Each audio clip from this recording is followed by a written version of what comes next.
Eloise and Hello. Terryann here. Hey. With our first live YouTube.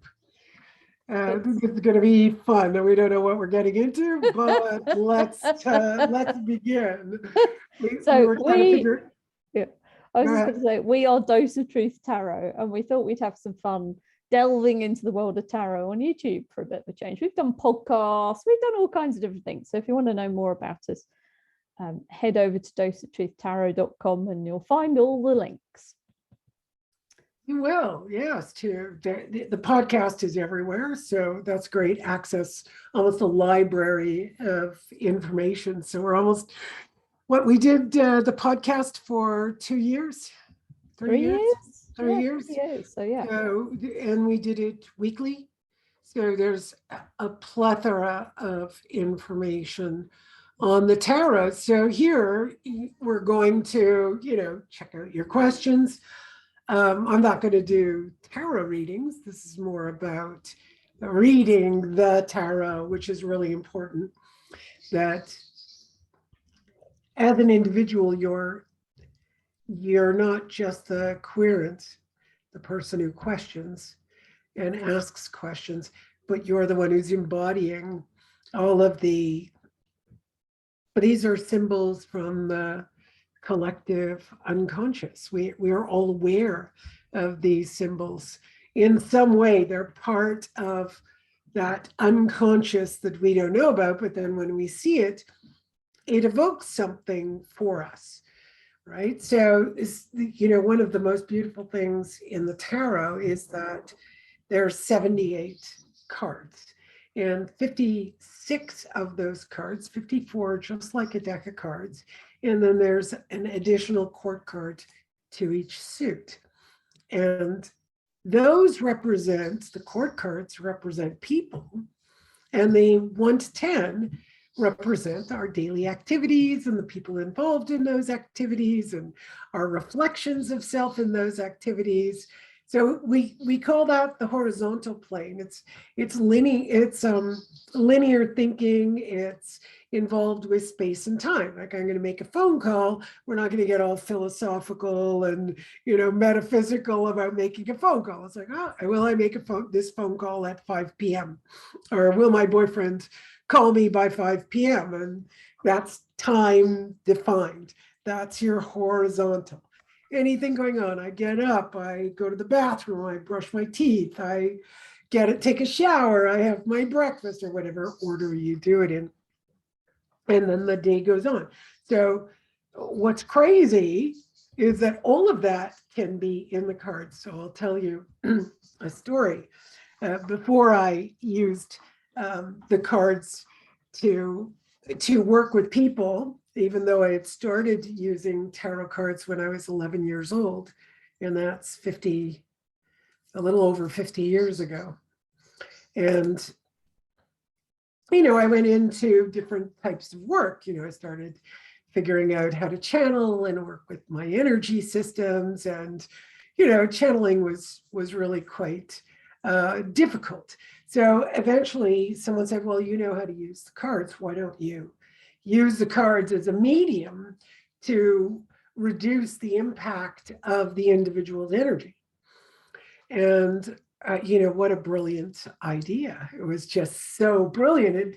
It immediately reduced that impact. So I was looking down at the cards and, of course, the symbolism. And I didn't mention that the other cards, the other 22 cards, are called the major arcana, and they're in the vertical.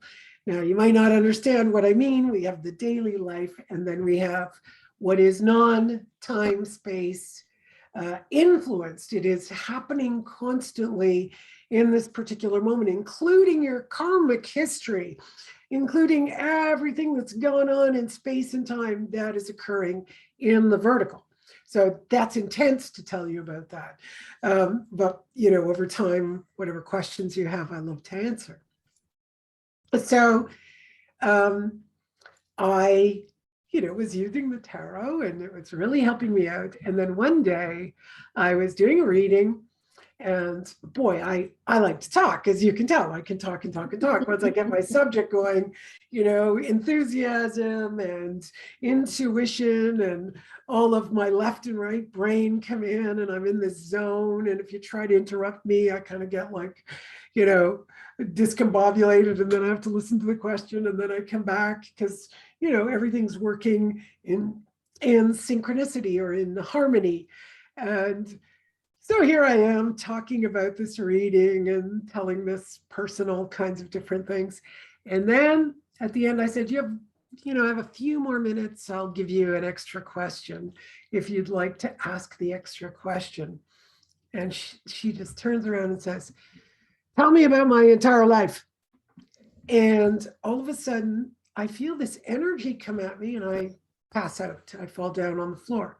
And I'm quite shocked by that. I had convulsions for a while, meaning shaking, that's Kundalini and nervous system and all that kind of stuff coming in.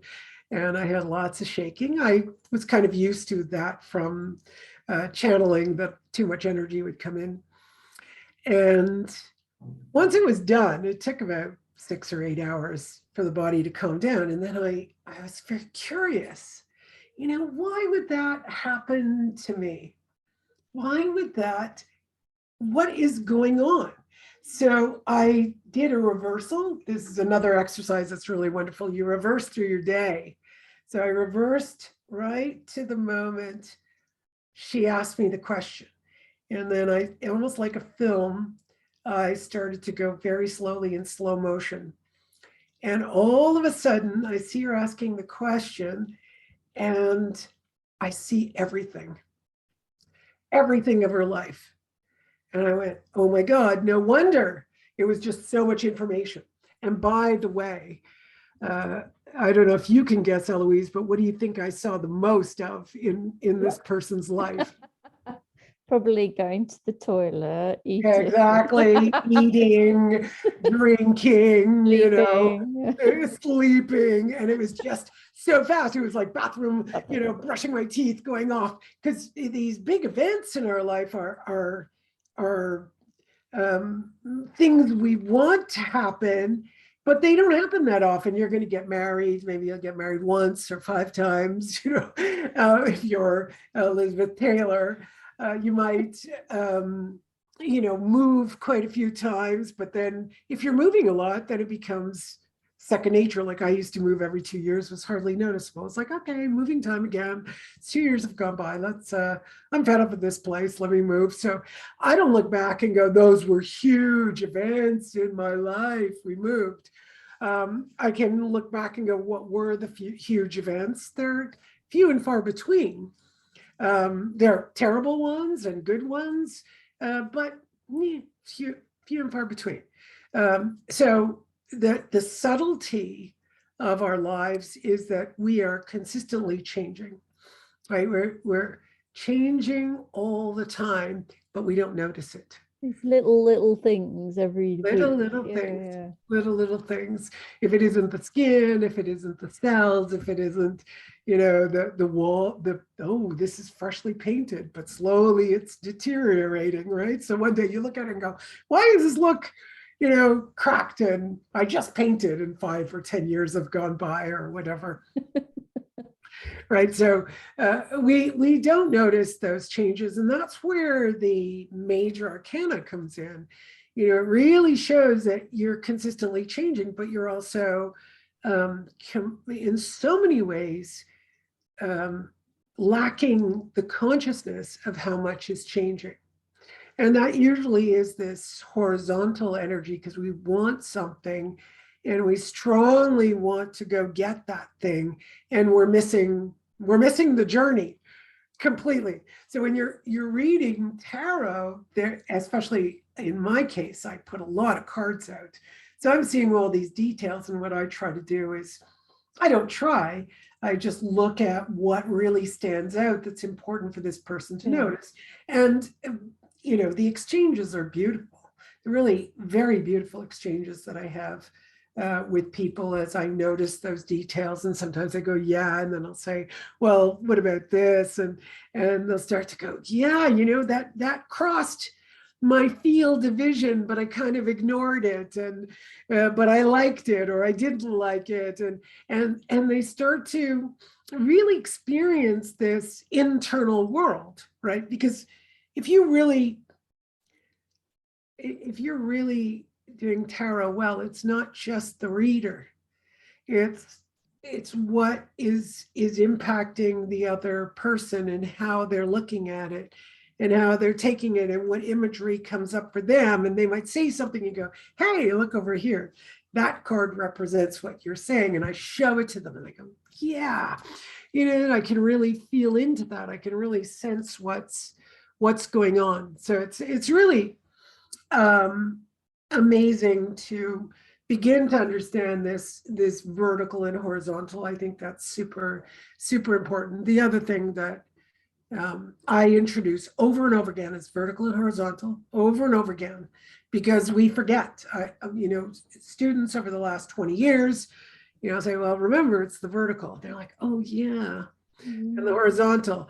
The horizontal and the vertical. And then they'll say, you know what? I don't think I understand the vertical. And then we go through it in a different way and have a different exchange. And they say, okay, now I get it. And then, some time goes by and they go, I don't get it again. Of course you don't, because we don't get it. There's so much, your energy systems, your cells, your karma, your abilities as a teacher shift and change all the time. I mean, as we know, you know very well too, Eloise, that someone can take your class, get up and turn around after a while, go to someone else's class who's teaching the same thing. And they come back to you and say, how come you never said this? And you just start laughing because you did, because they missed it the first time round, or they change your words around. I remember teaching a class and a bunch of students went to another teacher and said, oh, Terryann said this, that, and the other. And this teacher questioned me and I said, what? No, this is what I said. And that teacher said, I thought that's what you said, but I had to make sure, and it's fascinating how we just change things or we don't listen. So the involvement of your querent is really important. Just like when you're a lot of people end up doing readings for themselves, and that's a whole other ball game, because reading for yourself, you cannot see the things that you're defended against. Yeah. So you just can't see them. The very thing that might be wonderful in you, and the cards are showing it's wonderful, you can't see it because you refuse to see how wonderful you are. Or if you think you're super wonderful, but you're having a lot of problems in life and you can't figure that out, and the cards are showing you where the difficulty is for you, and then you can't see that. You go to your reader and they point it out, and you may or may not be resistant. I'm always careful at how early I give a certain idea to someone, or a concept from the cards, an energy, a visual from the cards. Sometimes you delicately have to give it piece by piece so that they slowly energize and slowly get their strength back, slowly are able to deal with that difficulty. But if you're reading for yourself, if it's difficult to deal with that, you're not going to see it. You're just going to glance over it. Yeah. So I've done that before. I've done it with a question. I asked people have heard this story, but I wanted to do tarot readings on this years ago. This is in the 90s. You got a headset and you had an actual phone there. It wasn't on the computer. And they would pay you $10 an hour. And I'm like, well, I'd like to, make a little extra money. This will be really easy. It's straightforward readings. I can just do that with people. And my card said, it's not going to work. And I was just so like, what? How could it not work? I've got everything set up. This is easy. And of course, I did it for 6 hours. And by the end of 6 hours, I was like, I think I made $9. And no, I'm not doing this. No, this is not going to work. It's not going to work. No, I'll just stick to doing regular readings.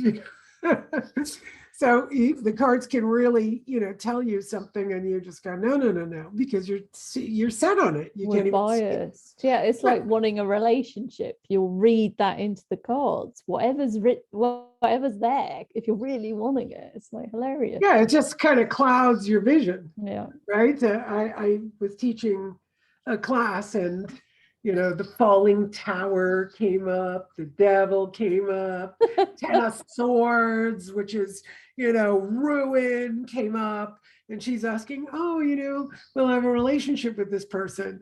And I'm like, okay, go with your feeling first. And she said, well, of course I will. The tower and the devil and the tennis. There wasn't one card that indicated a positive.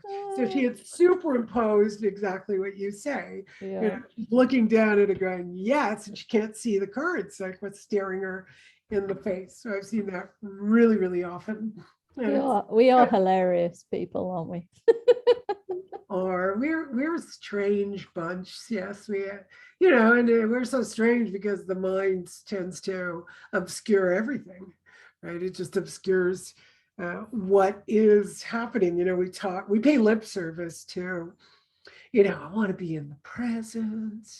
I want to experience life as it is in the present and be here.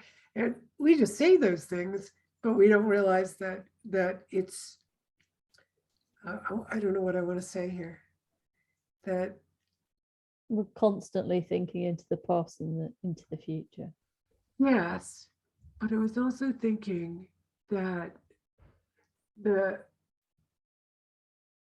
we don't know how this body mind functions. So more often than not, we think we are these things.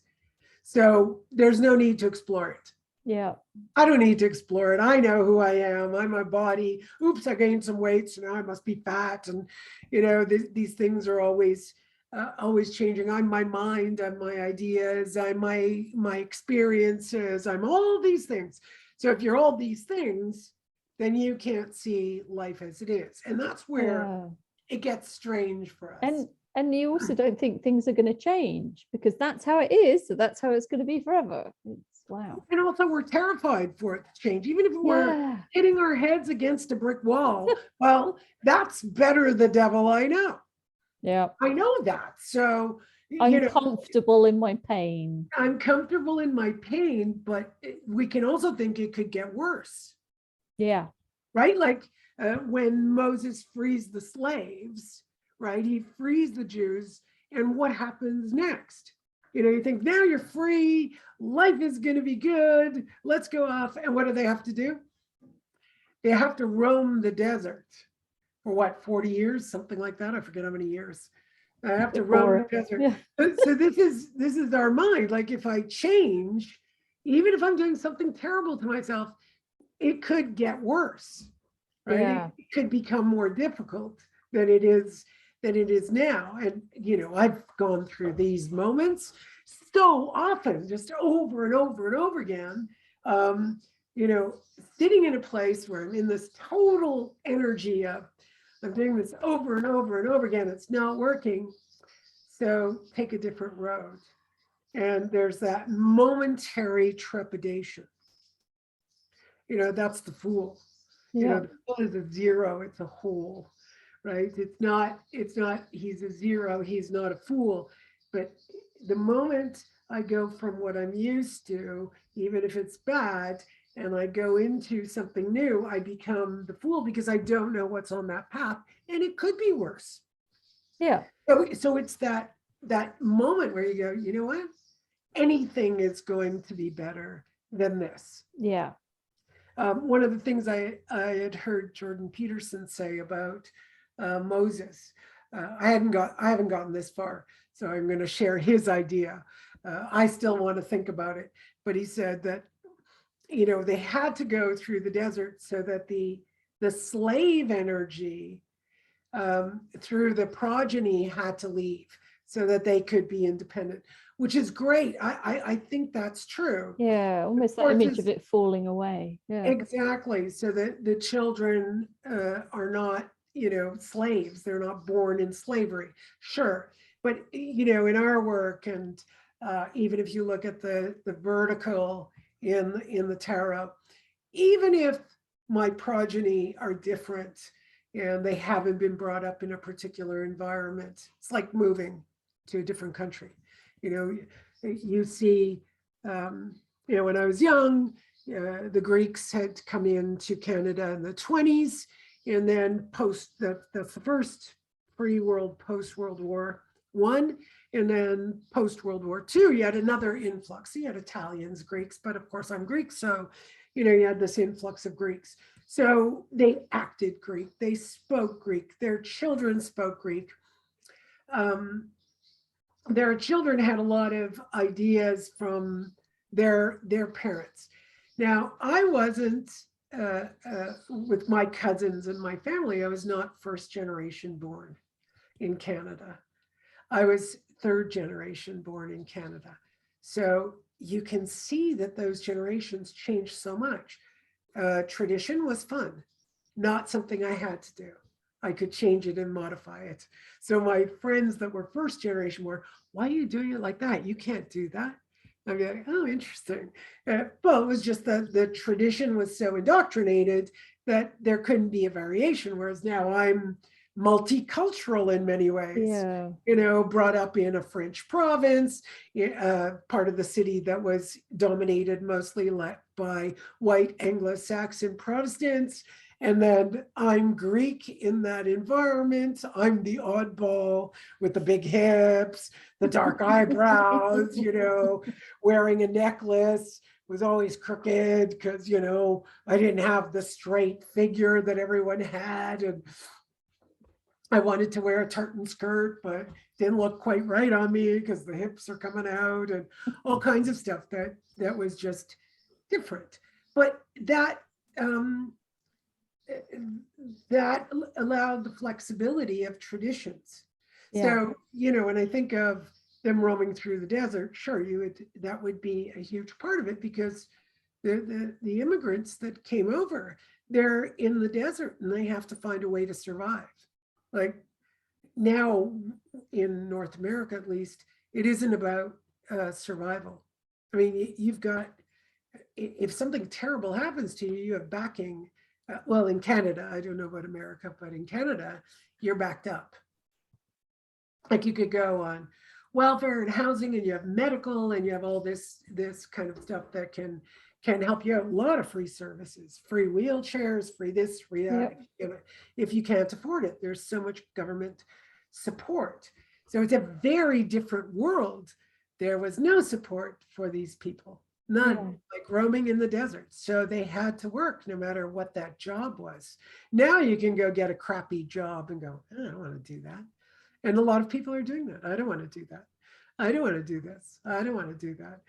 Whereas if it was survival, you would darn well do it. Right? Yeah, no choice. No choice. Or even just the will to survive. Yeah. And the job becomes nebulous to you. You don't really care that it's bad or it's gross or it's giving you what you need. So yeah. I have to do it, and I'm more thankful that I have the job than critiquing the job. As we, have evolved recently, we get more and more. So now we go, well, I want better, but every time you want better, we lose some of the sense of what it's like to survive, and we forget that actually occurred to us as a species, but it is still within the ancestry. But the child now has a more let's say in view that they want to, that is indoctrinated by their experience, let's say. Does that make sense? Mm. So my viewpoints of the world would almost be an indoctrination of my environment. So if you see a really good environment, then you walk out and you want that good environment in your life, but you never found out how to make that environment. Now, that's not everyone. Of course, it's not everyone. I wasn't like that. I was, went out in the world, and now I don't have a safety net. I have to take care of myself. So, over my lifetime, I improve my life, my environment, but there's no real support from anyone else. But a lot of us have that support where we lose this sense of responsibility, I would say. Right? That things don't just appear. Yeah. Right? They don't just appear from thin air. Whereas, I often see, I mean, it's wonderful in one way that you can have the intention. I love intention that I'm going to make something appear. I totally agree with that. Totally agree. I think we can do that. I've done it over and over again. I have this intention and I make it happen. I just go on the journey, and at the end, oh, look at that. My intention was created. I even have an example of a woman, I was working with, this is way back in the 90s. And, she didn't have much money. She was paying me $1, to do the work. I didn't, I had just started. So I was like, okay, pay me whatever you want. Since you don't have money, I'm just happy to do the work. Yeah. Well, not to practice. I just loved doing the work. I just loved being with people and helping people. So she said to me, I really need a vacuum cleaner. She's a little bit older, she couldn't sweep her carpets, and I really need a vacuum cleaner. I said, well, let's do an exercise on intention. And you're going to tell the universe, I want a vacuum cleaner. And then you just live as though you have it. Well, what do you think happened? She called me and, that afternoon and said, you won't believe it. I was walking home. Some guy was taking a vacuum cleaner out to the sidewalk. And I asked him, does it work? He goes, yeah, it does. We just needed something a little stronger for dog hair. So I'm leaving it here for someone to take. And she's like, I need it. Yeah. So she called me up right away to tell me that she, got the vacuum cleaner, and we can do that. That's beautiful. But expecting it will happen when you want it is not working with the laws of the universe, right? So that's the big, that's in a very bad way, I think I'm describing how we can lose something through generations, but they gain something obviously very beautiful. But it's to constantly remember, no, it's to understand, or to really have, it's empathy. That's what it is. It's to empathize with when it was difficult. Yeah. When it was difficult for your parents, when it was difficult for your grandparents. It's to have that empathy for that, not sympathy, not like, oh my God, they were, really empathize, so that helps you in the present day. Because sometimes we use sympathize with me. I want this job. I don't want that job. Give it to me anyway. And, I deserve to be paid for it. That happens quite often.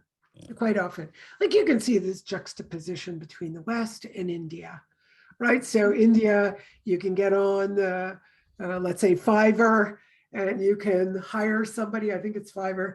You can hire somebody to do a job for you. It's really cheap. Yeah. They do it quite well. And if you don't have a good relationship with that particular person, you can shift around and you're not paying very much.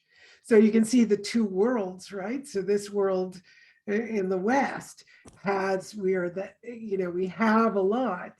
And then we look there, and they will learn very well what they need to do. They will learn computers. And I'm thinking mostly of women, because men, the male brain, which we'll talk about another time. I think we don't want to go too long, but the male brain is the left brain likes mechanical things and that kind of stuff. Like for me to sit down and learn how to code doesn't feel like fun. Whereas I know a lot of guys, and who love to code. It's great. So Eloise is a woman and she loves to code. So it's not so much about the male and female. It's that the masculine. And if you're born in a male body, you're going to have more of a tendency towards, mechanical things. It's not much more, it's a little bit more. So you got Eloise, who's super feminine, her beautiful hair and her, adorable little smile and all this. And she's a coder. She knows I'm a geek. yeah, she's a tech geek. So yeah, it doesn't necessarily matter, but we do know generally men will veer towards mechanical objects. I was not so interested in taking apart the radio. Yeah, but you see, I noticed something, the difference between me and the guys at work with this, because cool. they would take something apart just to find out how it worked. Whereas I wouldn't take something apart unless it was broken and I needed to fix it. There you go. So very different, right? Yes, there you go. That's a really good understanding of male, female. Though I have to say that I did want to take apart car engines and find out how it works. I never did it. I liked going and tinkering and, changing the filters and really simple stuff, spark plugs or whatever, those simple things. But never really got to take apart an engine. Of course, engines are not the same as they were back then. They're so sealed in. But back then, you had everything exposed. You could look at it. It was really, really cool. But the time never came to take a class or to take something apart and rebuild it. Other things took precedence. But yeah, so we all have these dynamics.